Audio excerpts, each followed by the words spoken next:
নমস্কার বন্ধুরা, মাত্র এক বাটি সুজি আর একটি মাত্র ডিম দিয়ে যে এত সুন্দর অপূর্ব স্বাদের একটু রেসিপি তৈরি করা যায় আপনারা সম্পূর্ণ না দেখলে বিশ্বাসই হবে না। একদমই কম খরচে এবং কম সময়ে তৈরি একটু অপূর্ব স্বাদের রেসিপি শেয়ার করব। এই রেসিপিটা আপনারা 10 মিনিটের মধ্যেই তৈরি করে নিতে পারবেন আর একদিন তৈরি করার পর আপনারা মাস জুড়ে সংরক্ষণ করে রেখে দিয়েও খেতে পারবেন। খেতে কিন্তু দুর্দান্ত টেস্টি হয়। তো সম্পূর্ণ দেখার অনুরোধ রইল বন্ধুরা। তো রেসিপির প্রথমেই আমি একটা কড়াইয়ের মধ্যে নিয়ে নিচ্ছি 1 টেবিল চামচ পরিমাণ ঘি। ঘিটা খুব ভালো করে গরম করে নেব। আর ঘিটা গরম হয়ে যাওয়ার পর দিয়ে দিচ্ছি 3টে ছোট এলাচ। এলাচ দুটো ঘিয়ের মধ্যে হালকা করে একটু ভেজে নেব। তারপর এর মধ্যে দিয়ে দেব আমি 2 বাটি পরিমাণ জল। যে কোনো বাটি অথবা কাপ মেপে এই রেসিপিটা তৈরি করবেন, তাতে অনেক ভালো তৈরি হবে রেসিপিটা। জলটা দিয়ে দেওয়ার পর এবারে দিয়ে দিচ্ছি 10 টাকা প্যাকেটের 1 প্যাকেট গুঁড়ো দুধ। গুঁড়ো দুধটা দিয়ে দেওয়ার পর খুব ভালো করে জলের সঙ্গে মিশিয়ে নেব। তারপরে এই দুধটাকে 2-1 বার ভালো করে বলক তুলে নেব। আপনারা গুঁড়ো দুধ দিয়ে না তৈরি করতে চাইলে গরুর দুধ দিয়েও তৈরি করতে পারেন। তো দুধটা 2-1 বার ভালো করে ফুটে আসার পর দিয়ে দিচ্ছি হাফ বাটি পরিমাণ চিনি। চিনিটা দিয়ে দেওয়ার পর খুব ভালো করে মিশিয়ে নেব আর 2-1 বার ফুটিয়ে নেব। যে বাটি মেপে আমি জল নিয়েছিলাম ওই বাটি মেপেই আমি হাফ বাটি পরিমাণ চিনি দিয়েছি। ভালো করে যখন দুধটা ফুটে যাবে, যে বাটি মেপে জল নিয়েছিলাম ওই বাটিরই 1 বাটি পরিমাণ সুজি নিয়েছি। আর অল্প অল্প করে দিতে থাকবো 1 হাত দিয়ে, আর 1 হাত দিয়ে ভালো করে মেশাতে থাকবো। এই সুজিটা দিয়ে দেওয়ার সাথে সাথেই কিন্তু খুব দ্রুত দুধটা শোক করে নেবে সুজি।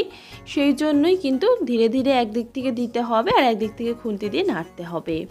সুজিটা দিয়ে দেওয়ার পর দিয়ে দিয়েছি পরিমাণ মতন লবণ। তারপরে আবারও খুব ভালো করে সুজিটাকে নেড়ে চেড়ে একটা সফট ডো তৈরি করে নিতে হবে। ডোটা এই মুহূর্তে খুব গরম রয়েছে, তাই কিছুক্ষণ আমি রেখে দেব, দিয়ে হালকা করে একটু ঠান্ডা করে নেব। সব কিছুর পরিমাপটা কিন্তু একদম ঠিকঠাক রাখতে হবে, তাহলে নাস্তাটাও কিন্তু একদম পারফেক্ট তৈরি হবে বন্ধুরা। তো সুজিটা আমার এখানে হালকা করে একটু ঠান্ডা হয়ে গেছে। এই পর্যায়ের মধ্যে দিয়ে দিচ্ছি আমি 2 টেবিল চামচ পরিমাণ গুঁড়ো দুধ। এতে এই নাস্তাটা খেতে অনেক বেশি ভালো লাগবে। তারপরে নিয়ে নিয়েছি একটা ডিম। তো একটা ডিমের সম্পূর্ণটা আমি দেব না, শুধু যে সাদা অংশটা রয়েছে সেটাই আমাদের এখানে লাগবে। তবে পরিমাণে বেশি হলে কিন্তু সম্পূর্ণ ডিমটাও লাগতে পারে, মানে 2 বাটি পরিমাণ সুজি থাকলে একটা ডিম পুরোটাই লাগতে পারে। তো আমার এখানে 1 বাটি পরিমাণ সুজি রয়েছে, তাই আমি শুধু ডিমের সাদা অংশটা দিয়ে ভালো করে মেখে নিচ্ছি। আর এই ডোটা ডিমের সাদা অংশটা দিয়ে দেওয়ার পর যখন মাখতে থাকবো, তখন যদি মনে হয় যে ডোটা একটু নরম মনে হচ্ছে, তাহলে অল্প একটু আটা আপনারা এখানে ব্যবহার করতে পারেন। সব কিছু খুব ভালো করে ডোয়ের সঙ্গে মেখে নিয়েছি।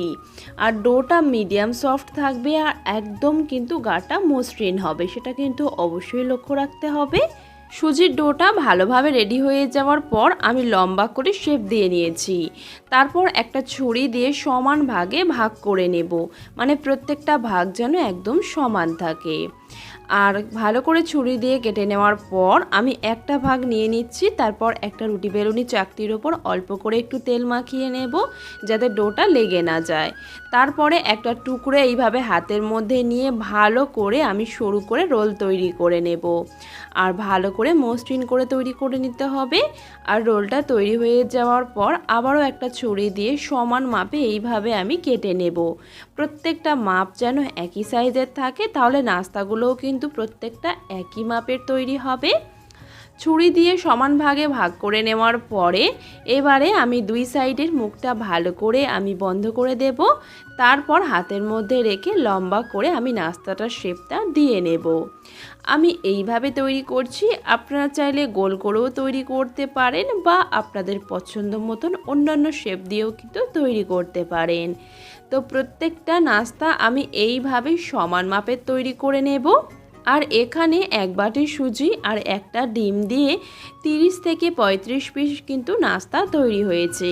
তাহলে নিশ্চয়ই বুঝতেই পারছেন যে একদমই কম খরচে কিন্তু পুরো পরিবারের জন্য এই নাস্তাটি তৈরি হয়ে যায়। আর একবার তৈরি করার পর কিন্তু মাস জুড়ে সংরক্ষণ করেও রেখে দিতে পারবেন। আর নাস্তাগুলো দেখুন একদম কিন্তু গাটা মসৃণ রয়েছে। এইভাবেই তৈরি করে নিতে হবে, যেন কোনো রকম ফাটল অংশ না থাকে। তো সমস্ত নাস্তা তো আমার এখানে তৈরি হয়ে গেছে, সাথে সাথেই চলে যাব তৈরি করে নেওয়ার জন্য। তার জন্য একটা কড়াইয়ে মিডিয়াম তেল আমি গরম করে নিয়েছি। তারপর একে একে আমি নাস্তাগুলিকে এই তেলের মধ্যে দিয়ে দেব। আর যতগুলো ভালোভাবে ডুবো তেলে ভেজে নেওয়া যাবে সেইভাবেই আমি ভেজে নেব। নাস্তাগুলি প্রথমে দিয়ে দেওয়ার পর মোটেই আমি নাড়াচাড়া করব না, কড়াইটা ধরে একটু ঝাঁকিয়ে নেব। তারপর যখন এক পাশ থেকে লালচে রং ধরতে শুরু করবে তখন খুন্তি অথবা চামচ দিয়ে নেড়ে চেড়ে উল্টে পাল্টে ভেজে নেব। আর প্রথম পর্যায়ে নাস্তাগুলি ভেজে নেওয়ার জন্য 2 থেকে 2.5 মিনিট অথবা 3 মিনিট লাগতে পারে। আর এই নাস্তাটি ভেজে নেওয়ার পর আপনারা আপনাদের পছন্দ মতন লালচে রং করে ভেজে নেবেন। তবে দেখবেন প্রত্যেকটা নাস্তা কত সুন্দরভাবে ফুলে উঠবে আর মাঝখান থেকে কিন্তু একদম ফেটে যাবে। ওপরটা বেশ মুচমুচে হয় আর ভেতরটা কিন্তু হালকা একটু সফট থাকে, খেতে অপূর্ব লাগে বন্ধুরা। প্রত্যেকটা পর্যায়ে নাস্তাগুলি আমি একইভাবে ভেজে নেব আর প্রত্যেকটা নাস্তাই কিন্তু খুব সুন্দরভাবে ফুলে উঠবে আর মাঝখান থেকে একদম ফেটে যাবে। তো সমস্ত নাস্তাগুলি আমি তৈরি করে রেডি করে নিচ্ছি আর আপনাদের পরিবেশন করে দেখাচ্ছি।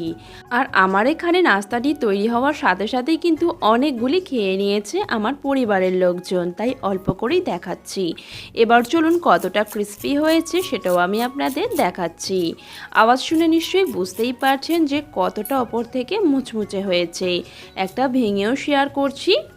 তো দেখুন ওপরটা বেশ মুচমুচে আর ভেতরটা হালকা সফট হয়। খেলে আপনারা বুঝতেই পারবেন যে কতটা মুচমুচে হয় আর কতটা টেস্টি হয়। আর আপনারা আমার চ্যানেলে সুজি দিয়ে তৈরি ভিন্ন ভিন্ন স্বাদের রেসিপি প্রচুর পছন্দ করেন, তার জন্য অসংখ্য অসংখ্য ধন্যবাদ বন্ধুরা। আপনারা এই নাস্তাটি একদিন তৈরি করে সারা মাস ধরে সংরক্ষণ করে রেখে দিতে পারেন একটা এয়ারটাইট কন্টেনারের মধ্যে। তো বন্ধুরা আমার আজকের রেসিপি আপনাদের কেমন লেগেছে অবশ্যই কিন্তু কমেন্টে জানাবেন। সবাই ভীষণ ভালো থাকবেন, সুস্থ থাকবেন। ধন্যবাদ বন্ধুরা।